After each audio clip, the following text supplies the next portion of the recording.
आज के इस टाइम में एक आवाज ऐसी है जो किसी से दब नहीं रही है, नाम है राहुल गांधी। में नेता प्रतिपक्ष राहुल गांधी का कांग्रेस सांसद और लोकसभा में नेता प्रतिपक्ष राहुल गांधी ओपोजिशन का ऐसा लीडर जिसे सभी ने कम आंका, लेकिन उसकी रियलिटी क्या है कि सच में पप्पू है या फिर लीडर। पप्पू आपके लिए मैं पप्पू हूँ। एक समय ऐसा था जब राहुल गांधी को सिर्फ मीम मटेरियल माना जाता था, उनको पप्पू कहकर ट्रोल किया जाता था। यहाँ पे मुझे बताओ, एक बात समझाओ, ये जो चील है ये यहाँ क्यों उड़ रहे हैं? ये चील यहाँ क्या कर रहे हैं बताओ मुझे? पिछले 5 साल से उनको रोजगार नहीं मिल रहा। मीडिया में उनकी स्पीचेस का मजाक बनाया जाता था और इलेक्शन के रिजल्ट ने भी उनकी लीडरशिप पर कई बड़े सवाल किए।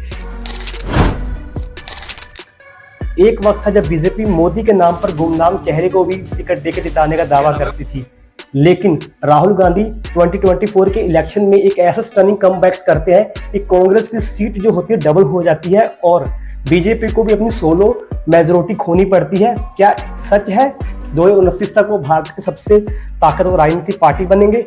आखिर ये कैसे हुआ? राहुल गांधी के डाउनफॉल के पीछे क्या वजह थी और उनका कमबैक इतना इम्पैक्टफुल कैसे बन गया? और आज इस वीडियो में हम उनकी कहानी को डिटेल में समझेंगे। राहुल गांधी 2004 में पहली बार अमेठी से एमपी बने, तभी से उनको एक फ्यूचर लीडर के रूप में देखा जा रहा था।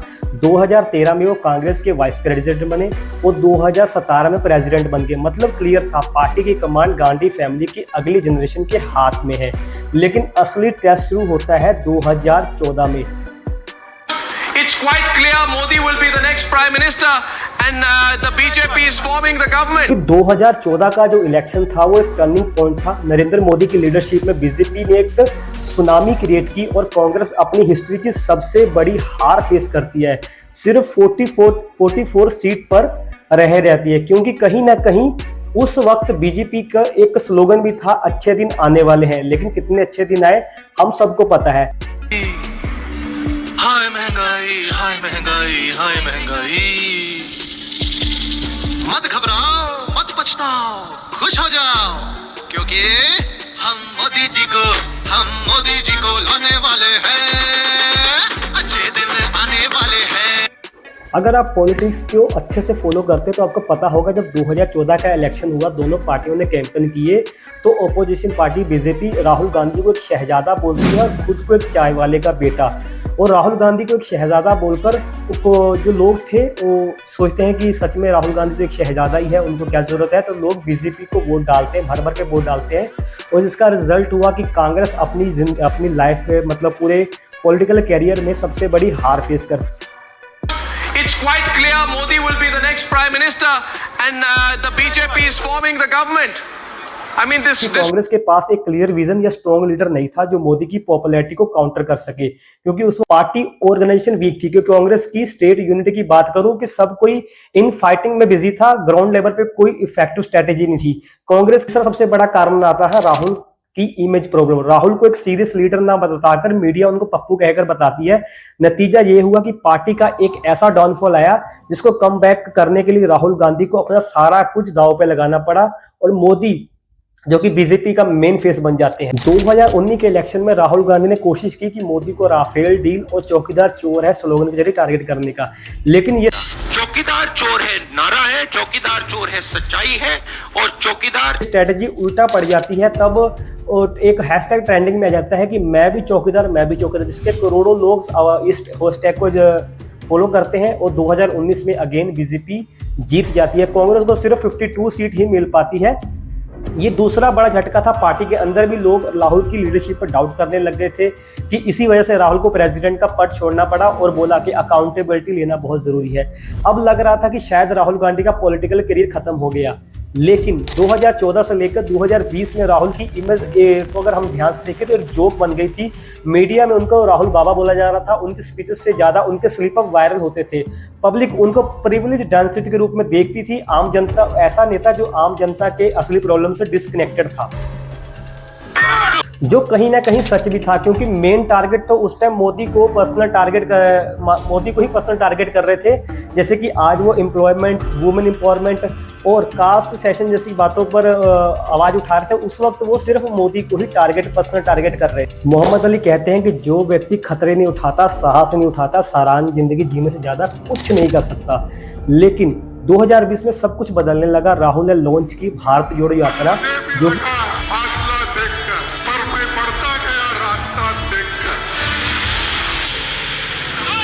सिंपल 150 दिनों की पैदल यात्रा में रोज 26 से 30 किलोमीटर पैदल चलना, गांव-गांव, शहर-शहर में लोगों से मिलना, जो लगभग 3500 किलोमीटर थी। मीडिया ने ऐसी छवि बना दी फिर से कि सबको लग रहा था कि ये ऐसे ही कुछ भी बोलते रहते हैं। शुरू में लोगों ने लगा कि एक पब्लिक स्टंट है, लेकिन धीरे धीरे एक नई इमेज बनी। जैसे वो कहते हैं, नफरत के बाजार में मोहब्बत की दुकान हम सबको खोलनी चाहिए। नफरत के बाजार में मोहब्बत की दुकान खोल रहा हूं। मतलब भारत जोड़ो यात्रा ने सब कुछ बदल के रख दिया। वो देश के हर गरीब, मजदूर, किसान, स्टूडेंट, शॉपकीपर, बढ़ई, आपने वीडियोस के अंदर देखा होगा, वो सबसे मिलते हैं, उनसे उनकी प्रॉब्लम जानने की कोशिश करते हैं।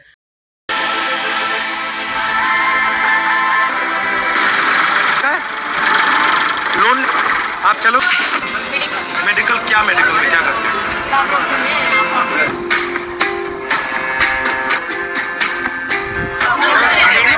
हैं? कब आए बिहार से? कितने साल हो गए? मैं 1998 हमारा जो मानवाधिकार है उसका हत्या हो रहा है। अगर छुट्टी चाहिए तो उनको पनिशमेंट मिलता है। अब राहुल एक ग्राउंडर लीडर लगने लगे थे, लोगों के बीच में जाकर उनकी बात सुन रहे थे। सोशल मीडिया पर उनके वीडियो वायरल होने लगे, जहां वो चाय पीते दिखते, बच्चों के साथ खेलते, फार्मर के साथ काम कर नजर आते। कांग्रेस पार्टी के अंदर भी एक नया कॉन्फिडेंस आया। पार्टी राहुल गांधी को एक सीरियस पॉलिटिशियन के रूप में देखना शुरू कर दिया था।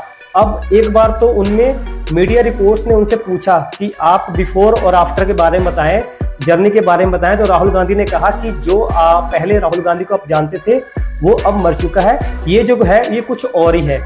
ठीक है, राहुल गांधी ने अपना पूरा पॉलिटिकल जो मैनिफेस्टो सा बदल दिया था। इशू बेस्ड कैंपेन करने लगे थे, जिसमें मोदी को पर्सनल टारगेट करने के बजाय वो एम्प्लॉयमेंट, देश में रोजगार, तरक्की, युवाओं के रोजगार और वुमेन्स को बराबरी के हक, ये चीजों पर ध्यान ज्यादा देने लगे थे। मतलब ग्राउंडेड लेवल पे जो प्रॉब्लम थी उस इशू पर ज्यादा फोकस करने लगे थे।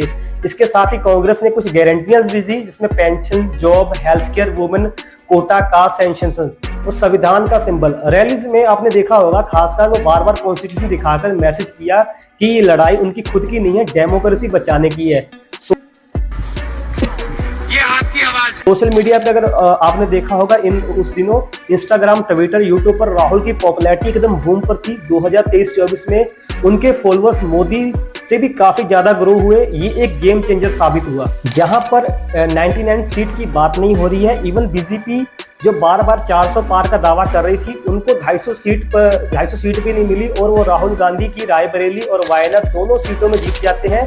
वो 2019 में अमेठी, जहां से वो हारे थे, वहां पर उनका ड्राइवर स्मृति ईरानी को हरा देता है और जिससे राहुल गांधी की पॉपुलैरिटी आम लोगों में और भी ज्यादा बढ़ जाती है। फिर आया 2024, वो सब कुछ शॉक कर दिया। कांग्रेस अब की बार 99 सीटें जीती, जो कि 19 से लगभग डबल थी, क्योंकि 2019 में लगभग उन्हें 52 सीटें मिली थी। राहुल गांधी रायबरेली से जीते और कांग्रेस ने दिखाया कि अब वो एक नेशनल प्लेयर है। बीजेपी को भी अपने अलायंस पर डिपेंड होना पड़ा। ये राहुल गांधी के लिए एक पॉलिटिकल रिसरेक्शन था, मतलब एक कमबैक जो शायद किसी ने एक्सेप्ट भी ना किया हो। अब उन्होंने एक और मुद्दा उठाया है, जो कि उन्होंने महादेवपुरम, जो कि कर्नाटका में एक इलेक्शन असेंबली है, उन्होंने वोट चोरी का मुद्दा उठाया। इंटरेस्टिंग बात तो ये है कि अभी बिहार में इलेक्शन होने वाले हैं और उन्होंने सीधा ये इल्जाम इलेक्शन कमीशन के ऊपर लगाया कि वोट चोरी हो रही है। इंटरेस्टिंग बात तो ये है कि अभी तक इलेक्शन कमीशन ने कोई इसका इम्पैक्टफुल आंसर नहीं किया है। ऑपोजिशन पार्टी मतलब बीजेपी ने भी इसका कोई आंसर नहीं किया, तो मतलब ऐसा लग रहा था कि उनका जो इल्जाम है वो कहीं ना कहीं सच भी है, तो लोगों ने इसको दिया। तो बिहार का इलेक्शन एक ऐसा इलेक्शन है जो सेंटर की गवर्नमेंट को पलट के रख सकता है। ये एक ऐसा इलेक्शन है। अब सवाल ये है कि राहुल गांधी का ये कमबैक सस्टेनेबल है या फिर शॉर्ट टर्म वेव? क्या वो 2029 तक कांग्रेस को वापस पावर में ला पाएंगे या फिर बीजेपी फिर से अपनी एक होल्ड मजबूत कर लेगी? जैसे 2019 में चौकीदार चोर है और मैं भी चौकीदार के ट्रेंड को पॉपुलर करने के बाद एक चीज तो क्लियर है कि राहुल गांधी को अब अंडर एस्टिमेट करना गलती होगी। वहीं प्रशांत किशोर, जो कि किंग मेकर भी कहा जाता है। राहुल जी के साथ मैंने बहुत लंबा काम नहीं किया। अगर मुझे उनकी ताकत बतानी हो तो इतने हार के बाद भी पॉजिटिव बने रहना, आप उसको हंसी में मत लीजिए। मैं आपको रिलेटिव कंपेयर करके दे देता हूं। अगर मोदी जी 90% चुनाव अगले 10 वर्ष में हार जाए तो सारी ताकत के बावजूद मोदी जी ना लीडर रहेंगे, ना वो जनता को फेस कर पाएंगे। ये राहुल गांधी की ताकत है कि 10 साल में 90% चुनाव हारने के बाद भी he is convinced that Rahul Gandhi के डाउनफॉल और कमबैक की कहानी 2014 और 19 में उनका करियर ऑलमोस्ट खत्म हो लग रहा था, लेकिन 2024 में वो एक नई इमेज के साथ वापस आए। अब आपको क्या लगता है कि राहुल गांधी इंडिया के नेक्स्ट पीएम बन सकते हैं 2029 में? अपना ओपिनियन कमेंट में जरूर बताएं। यह भी बताएं कि नेक्स्ट वीडियो पर क्या चाहते हो, और मुझ पर कुछ गलतियां हुई इस वीडियो के दौरान तो वो कमेंट सेक्शन में बताएं, या फिर मुझे इंस्टाग्राम पर डीएम करें। वीडियो पसंद आई है तो लाइक और शेयर और चैनल को सब्सक्राइब जरूर करें। मिलते हैं नेक्स्ट वीडियो में दोस्तों।